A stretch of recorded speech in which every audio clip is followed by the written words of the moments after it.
Hi, good morning, everyone. Thank you for joining us this Friday morning for this dengue talk with Dr. Lim Hui Ling of IMC. Dr. Lim has been with IMC since 2002, and she's their medical director. She's based at their Jelita clinic. I'll let Dr. Lim introduce herself further, and then we can get this talk started. And Dr. Lim, you can also start sharing your slides after you've done your self-introduction. So over to you, Dr. Lim. Hi, everybody. I'm Dr. Lim, and I actually want to talk about dengue a lot because I've had dengue myself as a patient when I was pregnant. And this was my first child. I was really quite ill. I was bleeding. I had to be admitted to hospital, had IV drips, and I had platelet transfusions. So I know how bad dengue can be. And I would like to share some tips with everybody about how to detect possible dengue in yourself, when to see the doctor, how you can take care of yourself, and most importantly, how you can prevent yourself from catching dengue in the first place. So I would like to start by talking a little bit more about what dengue is. Dengue is a viral illness. There are 4 strains of the dengue virus, dengue 1, 2, 3, and 4. And that means you can get it 4 times. The first episode can be quite severe, but it's usually called classic or mild dengue. Subsequent episodes are more likely to be severe. And dengue is transmitted by the bite of an infected female Aedes aegypti mosquito. So what happens is that this female mosquito bites a person who's already infected with dengue, and then the mosquito gets infected, the virus replicates within the mosquito. When this mosquito bites another person, these other people will also get infected with the dengue virus. So first, let's start with some myths that I often hear from patients who come in with fever and a little rash and feel really lousy. But there are some myths that I would like to dispel. Firstly, patients might say, "Oh, I didn't get a mosquito bite mark, so I can't possibly be having dengue now." Well, some people do not have allergic reaction to mosquito bite, and therefore they don't get that little bump, that itchy bump that we are expecting to see. Doesn't mean they haven't been bitten. And some people say, "Oh, I always use repellents when I go out hiking or when I go bring my children to the park, so I don't think I will get bitten by a dengue mosquito." Sorry, but dengue mosquitoes are very highly adapted to urban environments, and you're most likely to be infected by a dengue mosquito in your own home. And others say we shut all the windows at night so we won't be bitten by mosquitoes. Dengue mosquitoes bite in the day. And others tell me that, "Oh, I always use Tiger Balm or Mosquito as soon as I see the mosquito bite to prevent myself from getting dengue." Too late, I'm sorry. I don't see or hear any mosquitoes around my house, so I should be safe. Well, female mosquitoes are quite silent. The noisy ones are the men.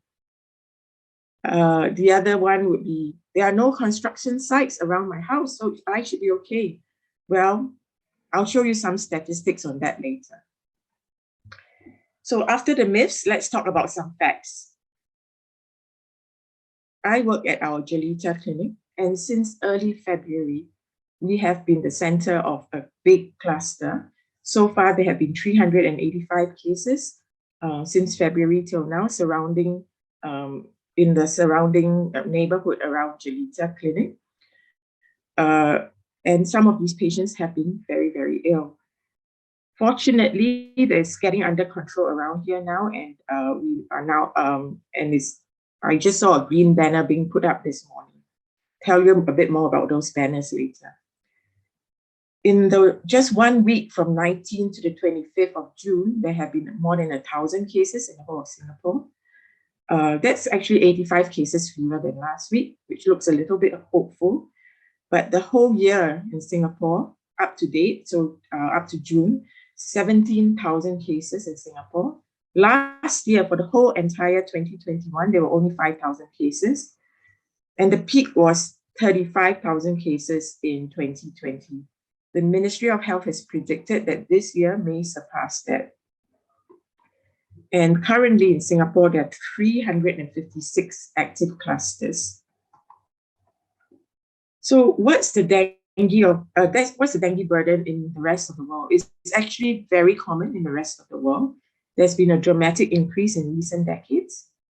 It's endemic in more than 100 countries. That means half the world is at risk. And this is especially in the tropical regions of Asia, Africa, South America, even Eastern Europe. And you Aussies don't think that you're safe, because in the Northern Territories in Darwin, there have been cases of dengue as well. So high disease and economic burden, people are out of work for at least a week, feeling really sick and unwell. And there are people who die of dengue fever. In fact, it is the leading cause of hospitalization and death amongst adults and children in some tropical countries. So where are the clusters in Singapore at the moment? So some of you may already know about this dengue maps that's available on the NEA website, and I'll give you a link later how to get to it. Basically, this week, there are dengue cases all over Singapore, especially in the more central areas where people live. And as you can see at the airport and in the factory areas, there aren't that many cases. To be sure, some of the dengue clusters are based on the patient's home address. The red ones are where there are more than 10 cases already in that area, and the yellow ones are when there are less than 10 cases. So what is dengue like? There are actually 3 main ways you can manifest if you get dengue. Some people are very lucky and they get asymptomatic dengue. That means they don't even know they have it. Some are subclinical, they may feel a bit tired and fluey, but they don't feel ill enough to see a doctor, so we don't really know about them. 80% of dengue is the mild dengue, or also called classic dengue or dengue fever. So this is usually self-limiting and patients will recover on their own. 1 to 5% may be severe dengue, and severe dengue can be fatal. And this is the one doctors are most worried about. So severe dengue can be classified into dengue hemorrhagic fever, hemorrhagic meaning bleeding from either mild bleeding from places like your nose, or when you brush your teeth, you might have gum bleeding. It could also be bad bleeding into the brain, causing a stroke and maybe even death, or from the stomach, and patients may vomit blood or pass out blood, and this can be fatal if they're not in hospital on time. Then the worst one would be dengue shock syndrome, where there's leakage of fluids out of the blood vessels, causing low blood pressure, and this can also lead to death.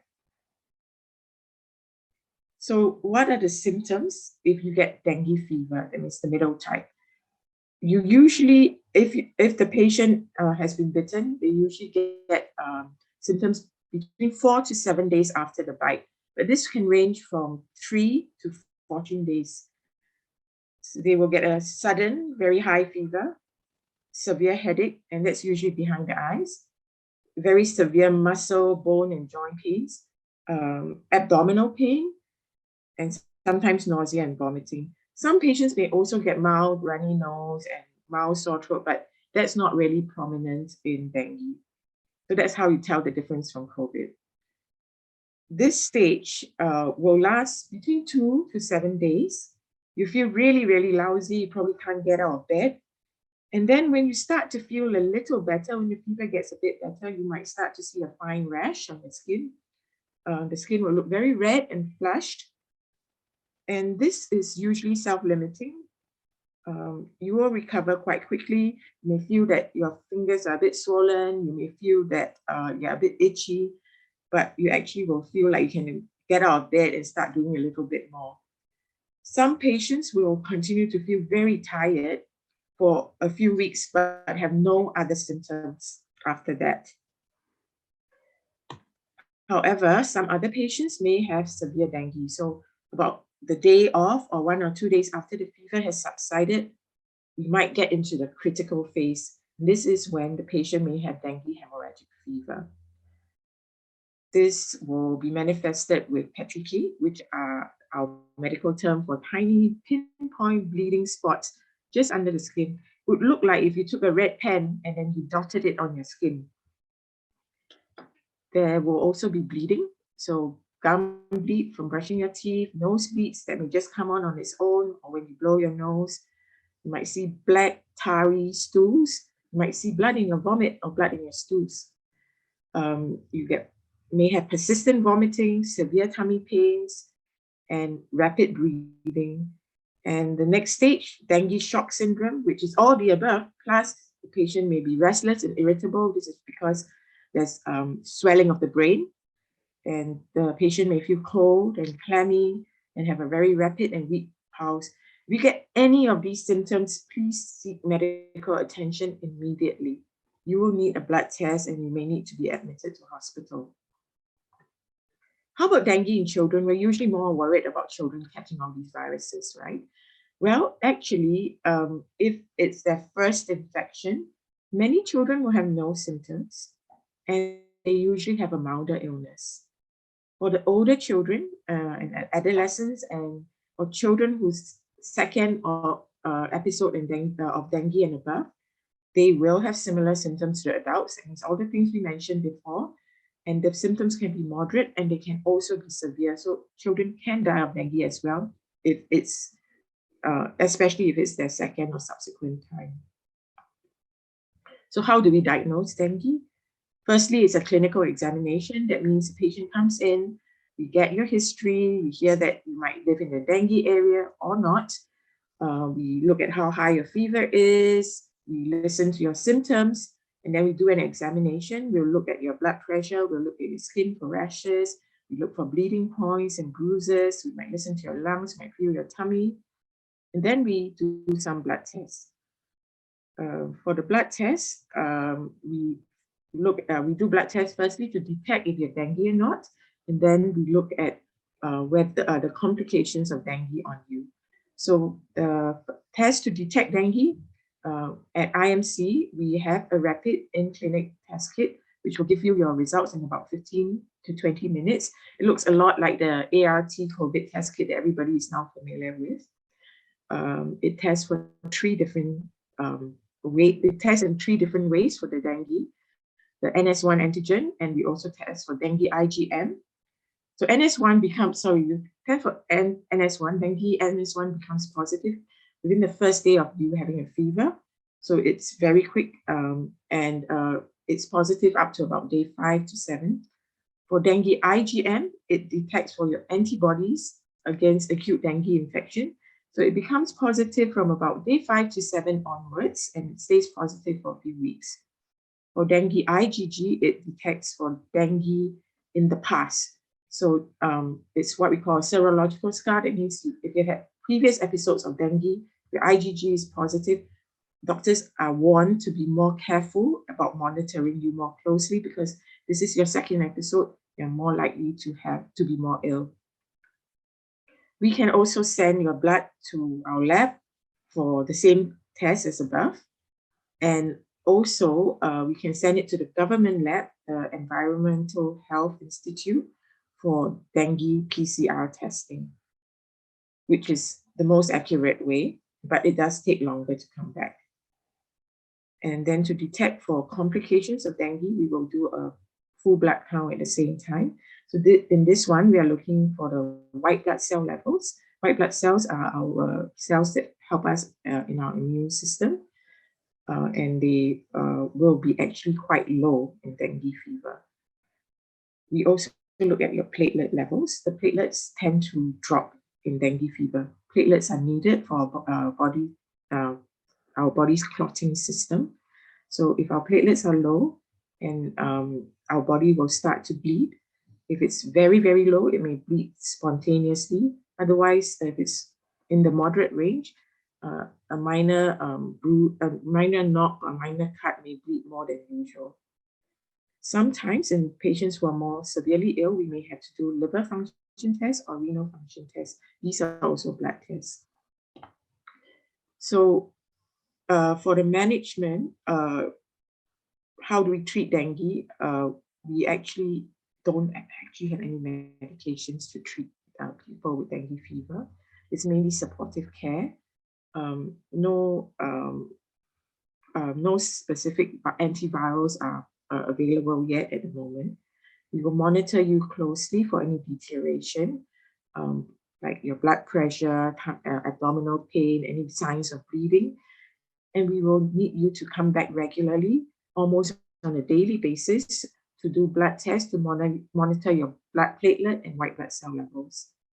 And in patients with severe dengue, we will probably have to refer you to hospital for monitoring, as well as for IV fluids, electrolytes, as well as blood transfusions. So let's say you've been diagnosed with dengue. What do you do? Firstly, because dengue causes leaking of fluids out of your blood vessels, hydration is very important. Just need to drink lots and lots of water. Secondly, you need to rest. Your body's trying to fight a virus, and the best help you can give it is to rest and not go running around. And if you rest, you're less likely to end up with chronic fatigue after that.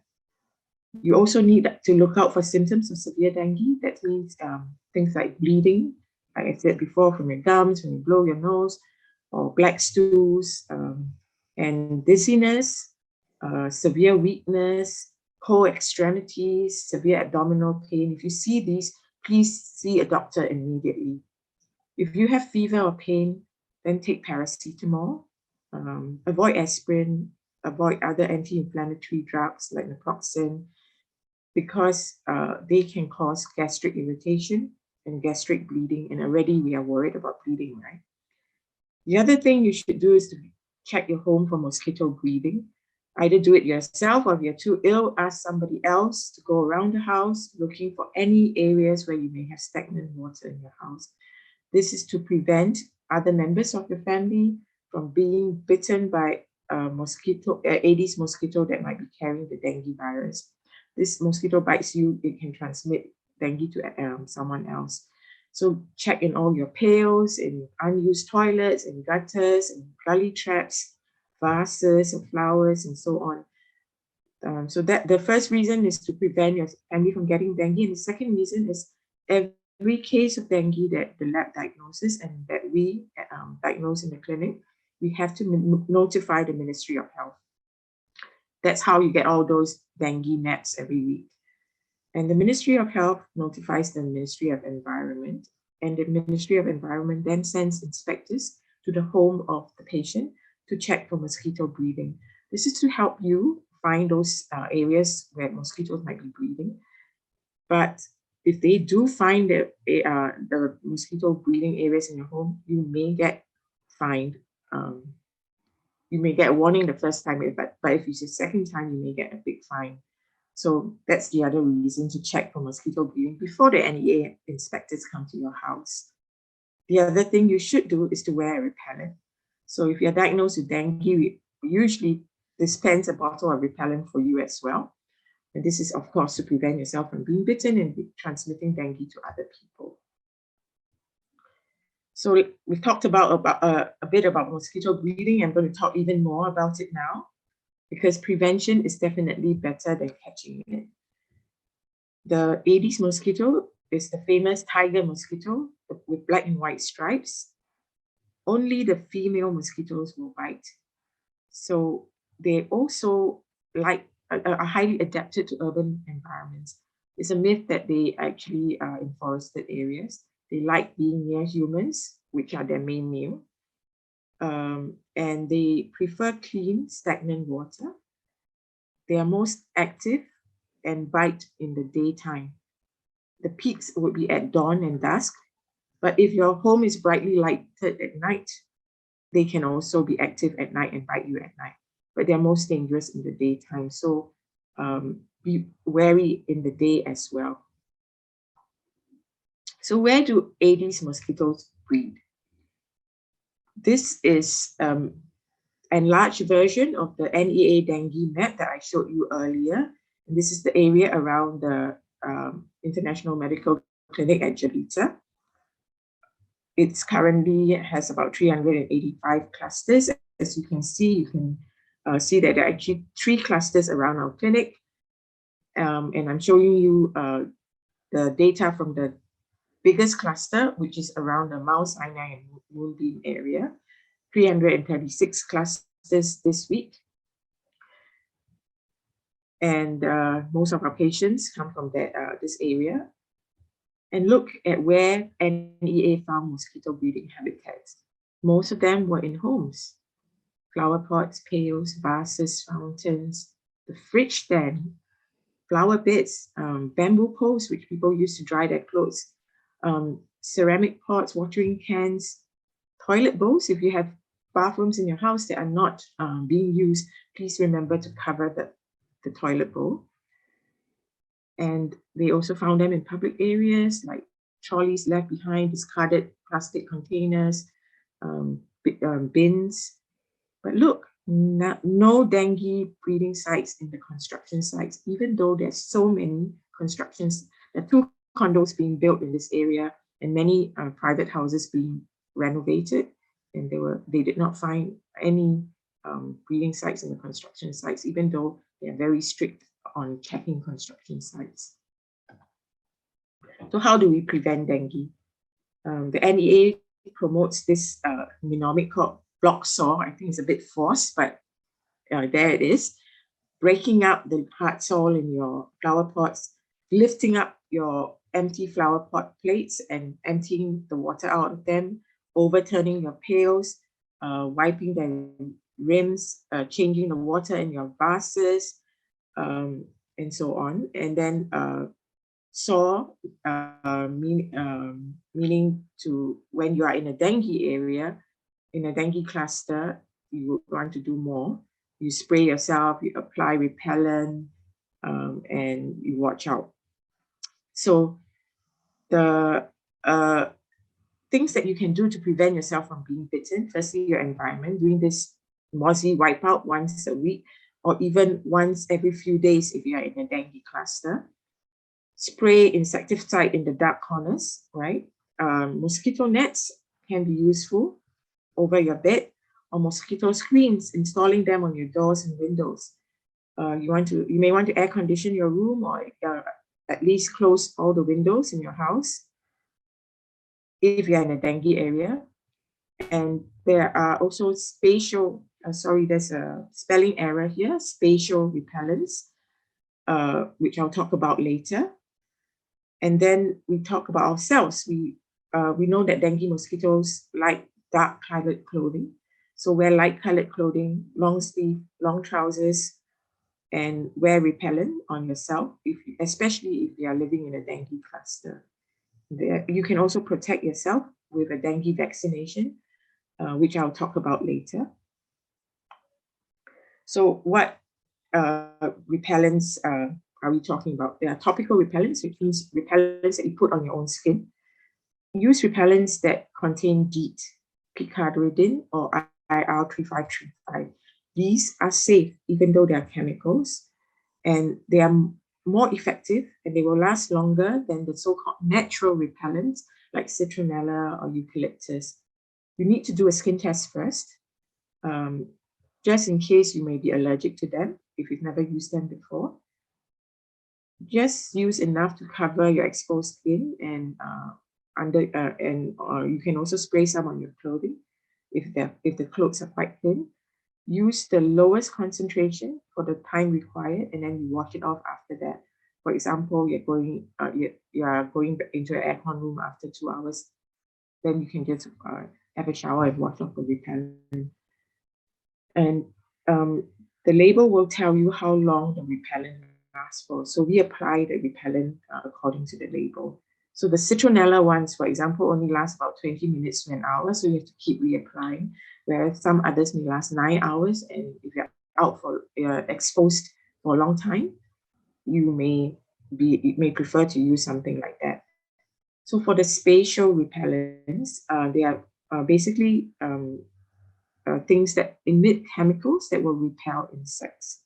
So the effective ones are mosquito coils, electric vaporizers, and diffusers. But these depend on the wind conditions. So if you're in a very windy balcony, the chemicals may be blown away quickly and may be less effective. And also on your physical activity, because if you have the repellent in one corner of your house, but you're walking everywhere else, then you may not have the benefit of it. You do need to ensure that you have good ventilation when you're using these, because the smoke can choke you quite a bit and you don't want to be overexposed. Things like citronella candles are not that effective. And those ultrasonic devices that you can click on your clothes or plug into the wall, they're not that effective, not effective at all. And live plants like citronella plants or lemongrass that everyone talks about, they're not effective if the leaves are still on the plant. They can be used as repellents if you crush the leaf and get the oil out. And like I said, they only last about 20 minutes. So IMC, at International Medical Clinic, we do stock quite a number of different repellents to cater for your different needs. We have red, which we import specially from Australia. And we import the red tropical strength with antiseptic. So the first one, the bigger one, is the 19.5% DEET, which will last you 6 hours. You can use it before and after a bite because the antiseptic reduces the inflammation. For the red kits, the main difference is just that it has 7% DEET. So you can use it in children that are more than 12 months old and adults with sensitive skin. But because it's only 7%, it lasts only for 2 hours. And similarly, you can use it before a bite, and when you reapply it, if you've been bitten, you can reduce inflammation as well. So that's the only type that can be used as an antiseptic as well. We also have others called like Moss Away. In case people are allergic to DEET, we have picaridin as well. So this is 19.2% picaridin. It lasts for up to 9 hours. So this is really useful if you live in a dengue cluster and you're going to be at home all day with the windows open. And it is safe for babies who are more than 2 months old. And picaridin is actually a synthetic chemical, but it's synthesized to resemble black pepper. Then we also have Ceramose, which is a hypoallergenic one for people who are very allergic to most other repellents. You can try this one. It's 10% DEET. It lasts 2.5 to 3 hours, and you can also use it in babies that are older than 2 months old. And finally, we have another one called Contact 2, which is not really a repellent. It's actually an insecticide. It's made of something called permethrin. And this is a synthetic form of chrysanthemum. You soak your clothes and your mosquito nets in it so that mosquitoes that land on your clothes actually die and fall off immediately. So they don't repel the mosquitoes, but when the mosquitoes land on you, they get repelled. So this is as a supplement. You put it on your clothes and you put repellent on your skin.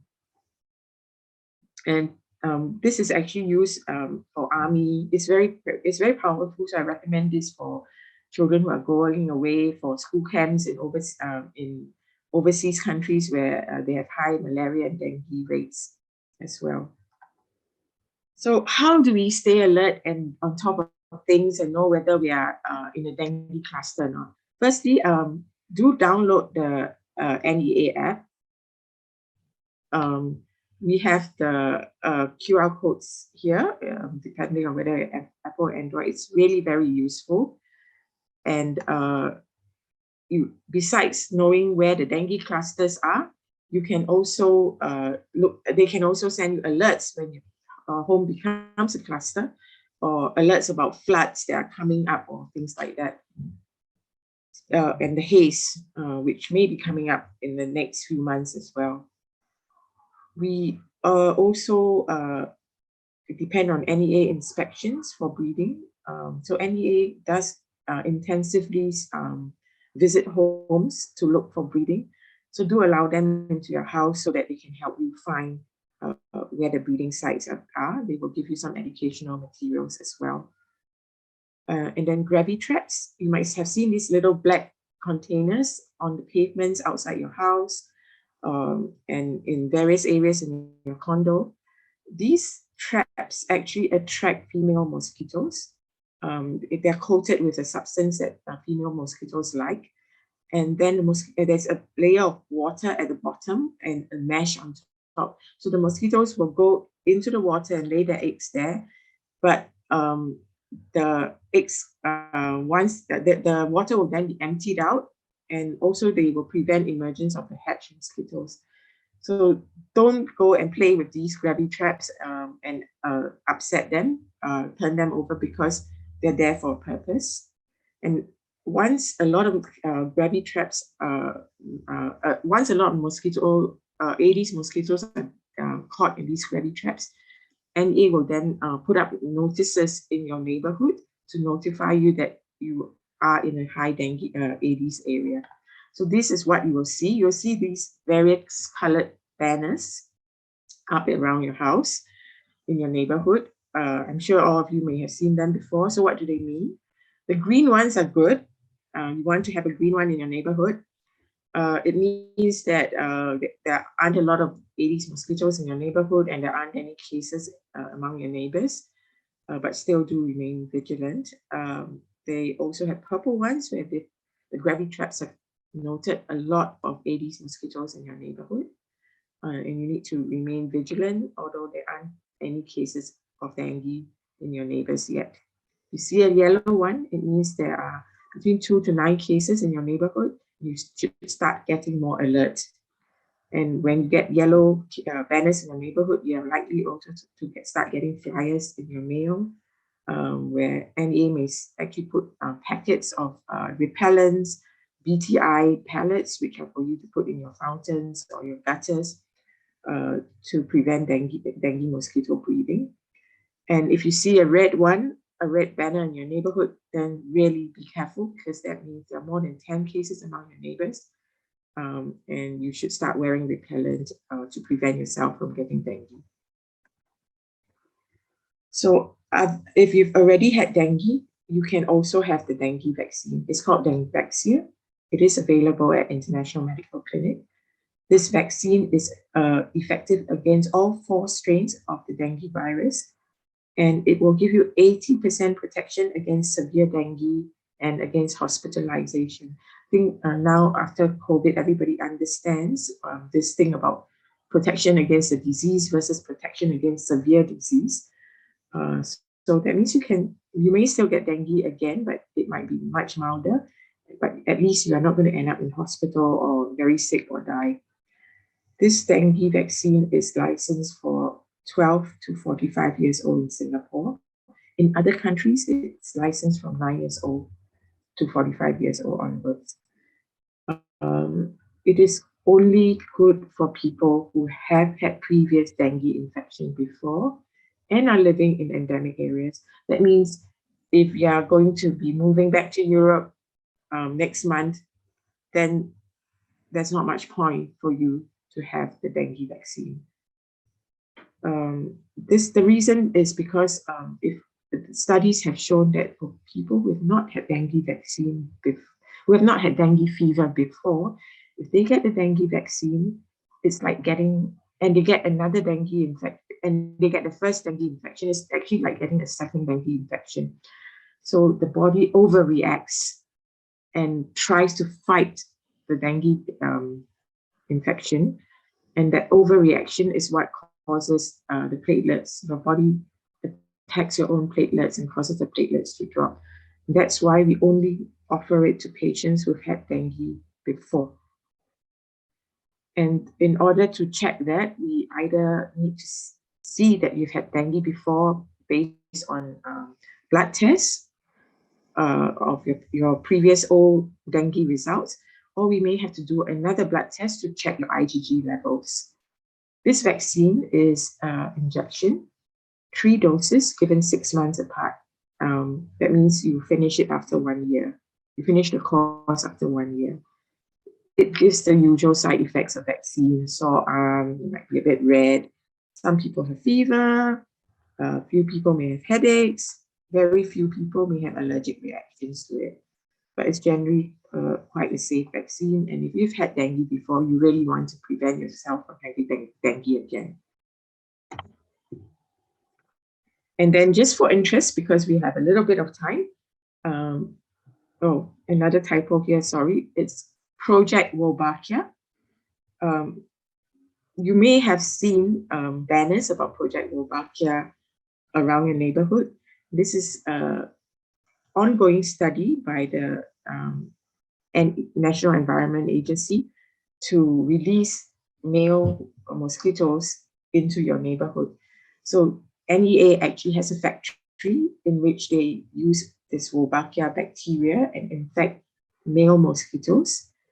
And these male mosquitoes are then released into the dengue neighborhoods, and they mate with the female Aedes mosquitoes, and the eggs that are produced are sterile and they can't hatch. So over time, this reduces the Aedes aegypti population. However, on the days that they do release these male mosquitoes, you may notice a higher amount of mosquitoes. You actually start noticing mosquitoes around, and because male mosquitoes are the annoying ones that whine, you actually may hear them more. But don't worry, they actually are very effective at suppressing the urban mosquito population. And this project has been going on already for many years, I think about 10 years, and it has shown very promising results. Singapore was one of the early, in fact, Singapore was one of the very early countries to use this, and now many other countries are thinking of following as well. So I've come to the end of my talk. I'll be happy to take any questions. Please do follow us, IMC, on our website, on all our social media as well. So I'm going to stop sharing my screen so that I can see all of you. So I'll have a look at the chat first. So from Jessica, if there's no current cluster where you live, would you still recommend wearing repellent every day as a precaution? Probably not. I would recommend actually keeping your environment clean and free of stagnant water and free of mosquitoes, rather than wear the repellent every day. The next question from Alice, can anyone walk into IMC and buy the red and other repellents? Yes, they are available over the counter. You don't have to be an IMC patient to buy them. The next question, I thought that I cannot get dengue if I wear a repellent was a myth. Is that because the repellent wears off and most people don't reapply in time? Or is the repellent not effective against Aedes?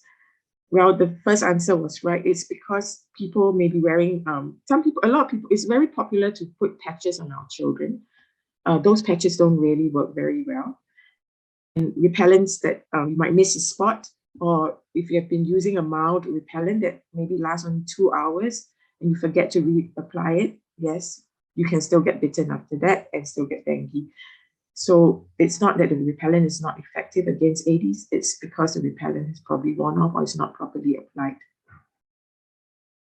My 24-year-old son has had dengue twice. Should he take the vaccine? Yes, I would recommend that he should have the vaccine if he's had dengue twice, because there are 4 strains of dengue.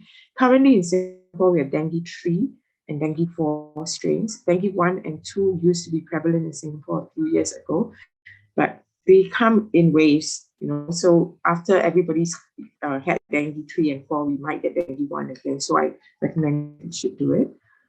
Can fumigation prevent dengue clusters? And what distance can the mosquitoes travel? Yes. You do see NEA doing fogging, and it can kill the live adult mosquitoes, but it doesn't kill the mosquitoes, the mosquito larvae that are still in the stagnant water. So it's only one part of the strategy, which is why I don't mention it that much. Mosquitoes don't travel very far. They usually travel within a few houses, distance of a few houses. That's why if your neighbor has dengue, be very worried. I think I answered the one about repellent patch. It's not that effective. Why is the vaccine limited to age 45? It's because they did the studies on people up to age 45 only. So theoretically, there shouldn't be any risk, but the drug companies can only market it up to age 45 because that's the licensing. Can you get the vaccine if you're over 45? That would have to be on an off-label basis, meaning that you understand the risk that it's not been tested on people above 45 years old. You mentioned dengue can be passed person to person. No, I didn't say that.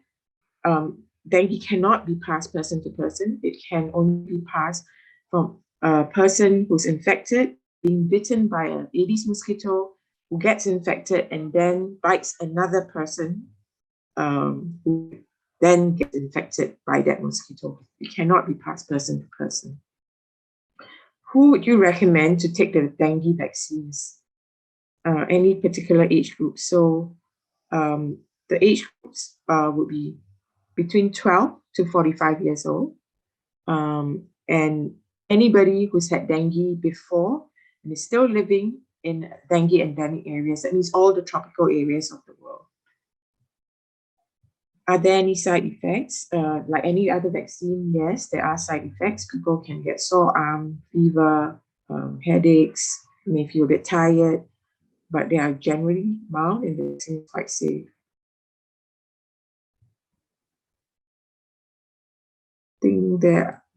I don't think we have any other questions. Yes, thank you, Dr. Lim, for the presentation and answering these questions from our current participants. We have a couple more questions that came in before the talk, so I'm just going to read them out here. Yeah, the first one is that, is it true that when you get dengue the second time, it is much worse than the first time? It's not 100%, but certainly dengue the second time statistically is worse. That means you're more likely to get severe dengue. Right. Okay. And earlier you mentioned about liver and renal function, the testing when you have the dengue. So one of the questions was, what would you get internal organ damage with dengue, and what would be the organs that would be affected? Yeah, so for the severe cases of dengue where there's fluid leakage, the most common organs that get affected are the liver and the kidneys. For many people, this is reversible. It's not permanent. As your body fights the virus off and as your immune system settles down, most of this will recover. Right. Okay, and then another symptom that you mentioned earlier was that the gums will bleed. Why does this happen? So this is due to your low platelet levels if you have dengue hemorrhagic fever. So your platelets help the blood to clot. So actually, whenever we brush our teeth, we do and if we brush too hard near the gums, we actually do a little bit of damage, which your body immediately repairs with the platelets. But if your platelet levels are low, then your body's unable to do that. And that's why the gums bleed. Okay. The gums are also the thinnest, one of the thinnest, areas that get easily traumatized in our daily lives. Right. Yeah. So sometimes when I brush my teeth too hard, that happens. that could also, gums also bleed from other reasons like gingivitis, poor dental hygiene, and so on. So you should, if you're not having dengue and gums bleed, you should see your dentist. Okay, that's really good advice. One more question. This was the last one that I have here for those that were sent in earlier. Is how long is the recovery period? And I guess will it differ between adults and children?